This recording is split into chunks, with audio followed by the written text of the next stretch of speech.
I think it's important for the listener to maybe understand a little bit of our body of work and our personal backstory. And I think your story, graduating from college, working a private equity job, and kind of just feeling like you were maybe meandering a little bit or put some excess weight on and weren't ultimately living up to your potential. I think that's a really relatable story to a lot of people. And so I'd love to hear you just really quickly tell that story and just some of the things that you did to get yourself into the best shape of your life. Yeah, my health became important to me when I was 14, 15 years old, playing sports and wanting to actually become a college athlete, maybe pursue professional athletics. So I really started taking my health seriously when I was in middle school. I started running a bunch, just saw the benefits of actually putting work into my own physical health and was able to run, you know, 5, 6 miles at a relatively young age, like pretty quickly. And so I just built this foundation where I was like actually caring about my health when I knew like other kids just didn't really care. And it gave me a leg up in athletics. And so when I got to high school, I struggled a bit with, I was a bigger kid. I was 6'4", 220, grew really quickly, was pushed onto the sports fields early in terms of being on the varsity teams for baseball and football, and was just in the gym, able to eat whatever I wanted. And ultimately, the amount of time that I was spending in the gym and my lack of understanding of nutrition, I was eating garbage at lunch. And so I actually really suffered from cystic acne when I was in high school, and was put on Accutane. And, some of these moments for me where health, my health intersected with the pharmaceutical world weren't really that important to me at the time. Like I was like, yeah, I'll take this Accutane medicine. It'll allow me to like not have to walk around with acne on my face all day. And, I'll just like keep working through it. And now looking back, I really wish I had the knowledge to understand how important food was in that equation, because it was 100% what I was eating at lunch. My mom was making great food at night, but I was eating garbage at lunch. I was eating nachos literally every single day, Yep. sugary chocolate milk, like just the nonsense. And so I really wasn't focused on diet all that much when I was in high school, but I was really sharp in terms of performance stuff. So as I said, looked the part, looked fit, just was struggling with, the garbage food that I was putting in, and it was clearly showing up in certain areas of my health. Then I get to college, playing baseball, started to focus on nutrition, really saw some serious upticks in my performance just in terms of being able to lift more in the gym, was playing better baseball, was really just like in the best shape of my life because I focused on nutrition, and I was doing a paleo diet. And then, as you'd mentioned, graduate, get into a private equity job early on, working a bunch, trying to figure out what I wanted to do with my life, was working at this job that I liked, didn't love, and ultimately found myself in a place where I was just like not eating the foods that I knew I should be eating, really not taking care of myself in the way that I knew I should be. Like I would be the guy who was just like content, getting 2 or 3 workouts in a week, and they weren't even all that hard of workouts, and I would eat good enough. And I just noticed, within 2-3 years of graduating, I'd probably put on like 15, 20 pounds of weight that I just really, I'm the type of guy, like I can probably hide it pretty easily. Yeah. But it was just, didn't feel great.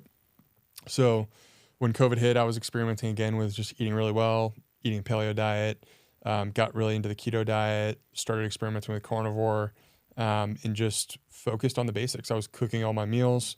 I was walking a bunch. I wasn't going to the gym. I was just focused on the food I was putting on the plate and basic, sleep, sunlight, and eating really good food. And so just focused on those basics. I ended up getting in, again, some of the best shape of my life. And after that, I just felt really passionate about, one, just like trying to figure out what I wanted to do with work and starting from something for myself. And then 2, wanting to share this mission of health and helping other people solve these problems that it's really not, to me, it's not information barriers so much as these emotional triggers that we need to understand, these habit forming triggers that we need to understand and need guidance and coaching to help overcome and see the things that we're not really seeing. And so that's where I think my area of expertise is I can tell you the exact right foods to eat, but I do think that I can, at least with myself, I can identify my blind spots relatively quickly when it comes to being healthy and just like make the executional changes pretty quickly. Yeah, I'm excited for you to dig into the emotional triggers because that's something I'd never even thought of from a health perspective and was just reading through your show notes prior to recording the conversation. So I'm pumped to dig into that more. And I just think your story is so important because I think a lot of people that are listening to this can relate to that feeling of, nothing super crazy, but maybe you're 10, 20, 30 pounds overweight and you have this maybe you used to be in great shape and then you put weight on and you feel that lethargic nature in terms of the way that you approach your day, or skipping workouts, or not eating the right foods, or opting in for the Cheez-Its or the pizza at work. And Rome wasn't built in a day, but Rome also didn't decay in a day. And it's so easy in these corporate jobs without being intentional to just kind of gradually make these poor decisions that compound over time. And then you look at yourself in the mirror, you look at yourself on the scale, and you're like, damn, how did I get to this point? But the beautiful thing is everything that we're going to be outlining is there's a beautiful blueprint to get yourself out of that to where now you're by far in the best shape of your life, amazing energy, love everything that you're doing, started 3 different businesses. And that's why we're so passionate about this stuff, is that us getting our diet under control literally changed both of our lives, and hundreds of different guests that we've had on the podcast can all attest to the same thing. Yeah, totally. And I think for the listeners as well. So I envision this being the type of episode that people will be able to come back to. New people will hear about the Meat Mafia podcast, and this will be the type of episode that they go to first, where they'll be able to learn about how we think about nutrition. So for people who haven't heard your story, it's incredibly powerful. But I think just a little bit of context on how you healed yourself through diet and lifestyle. Yeah, I think I fundamentally believe that food truly is medicine. And I used to hear that saying a lot growing up. And I never really believed it because I never actually, I don't know. I don't think I ever took it seriously until I needed to out of desperation. So in some ways, a similar backstory to you, great parents, mom cooked all the time, competitive athlete, also played baseball. Played baseball first at Seton Hall on scholarship, which was a Division I school in New Jersey, transferred to Babson, great D3 school in Boston. That's how you and I met and became friends originally. And really just justified everything that I was doing under the context of I'm an athlete, therefore I'm healthy because I look healthy externally. And I think the difference between the two of us is there's very visual representations of health or dishealth, right? If you look like you're overweight or you have cystic acne or something like that, that's an indication that something's going wrong internally. And then a lot of autoimmune diseases, there are things that are just, there's all this inflammation underlying where you can't see it externally, but inside when you look at the gut or different things in the body, there's something that's very clearly going wrong. So for me in college, I was not intentional about the food I was putting into my body, ton of fast food, ton of processed food. I was binge drinking all the time. I was chronically stressed out, was not sleeping much. And then going into my senior year, I was working a job in New York City and just started noticing discomfort and urgency to go to the bathroom and didn't think anything of it. I was 21 at the time. I just thought a lot of those symptoms would go away on their own, and they continued to progress and get worse and worse. And so I started having blood in my stool. I started having more urgency to go to the bathroom.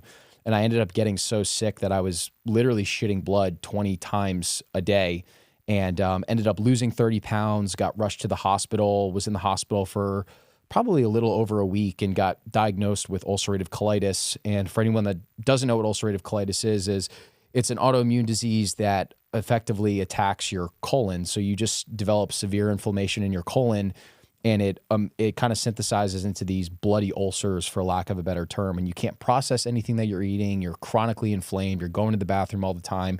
You're not processing any of the nutrients that your body is trying to take in because you're so chronically inflamed. And so the thing with these autoimmune diseases, and there's, I don't know what the statistics are, but millions of people in the country have autoimmune diseases, and these basically didn't exist 100 years ago or even 50 years ago. If you if you just Google autoimmune disease in the US, the numbers have absolutely skyrocketed. You and I both firmly believe that it's food, diet, and lifestyle that's causing a lot of these things. But what they tell you with autoimmune diseases is that these things are not curable. So the best that they can do is put it into remission. So for me, they got me on steroids. They got me on these heavy biologic drugs. I was on a drug called Remicade, which is a biologic that costs $400,000 a year. So you get 8 infusions every single year. It's like $40,000 per infusion, or $60,000, I forget. But from the time that I started to the time that I finished those drugs, I cost the U.S. healthcare system $2.4 million. So you can imagine the amount of people that have these diseases, what that ultimately costs our medical system. And it's mind-boggling to actually think about. So crazy.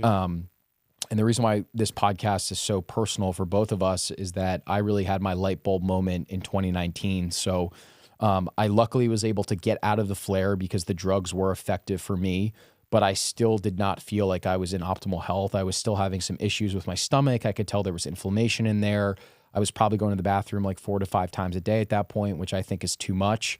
And I listened to Dr. Sean Baker go on Joe Rogan's podcast, and he went on the show in 2017. I listened to it in 2019, and he was making the argument that we are evolutionarily carnivores, not omnivores. And not only is meat some of the healthiest, most nutritious food, it's also the most bioavailable, which means that your body can actually digest it. And he said that he had seen hundreds, if not thousands, of patients that had incurable diseases that were healing and curing these things from a carnivore diet. So for me, I'm like, well, if I can do this diet, get off of the drugs and meds, why would I not do it? So went to Whole Foods, loaded up on all animal products, steak, chicken, fish, eggs, cheese, water, and then I was drinking some coffee at the time, probably like 2 to 3 cups a day. And I said, look, why not try this? I don't want to be dependent on the drugs and the medical system. Like, what if I could be the CEO of my own health? So I tried this diet for a week. That turned into 2 weeks. My skin got better. My stomach got drastically better. I was going to the bathroom 1 to 2 times a day, which was life-changing for me. Had this vigorous energy to wake up every single day and pop out of bed. Was putting muscle on. And I did that diet pretty religiously for north of a year. And in 2021, I was the first patient in my GI's history of thousands of patients that he's ever worked with to get off all of his drugs and medications. So for me, taking autonomy of the foods that I was putting into my system and really learning the right combinations that work for my specific body type completely transformed my entire life, where I was no longer a slave on the medical system. You know, I'm one of the healthier people that I know. I barely go to the doctor. I have no issues with my stomach at all. And it's absolutely transformed and probably saved my life too. So very personal for both of us. Yeah. For that to happen in your early 20s too, where, you know, for the most part, a lot of guys in their early 20s are kind of hitting their stride, finding their first, second jobs that they really love to do, and then just having this health issue lingering over your head, and you being able to overcome that through your own decisions and empowering yourself to make the change. I can't think of a more powerful testimony to why people should eat food, really healthy food, than that.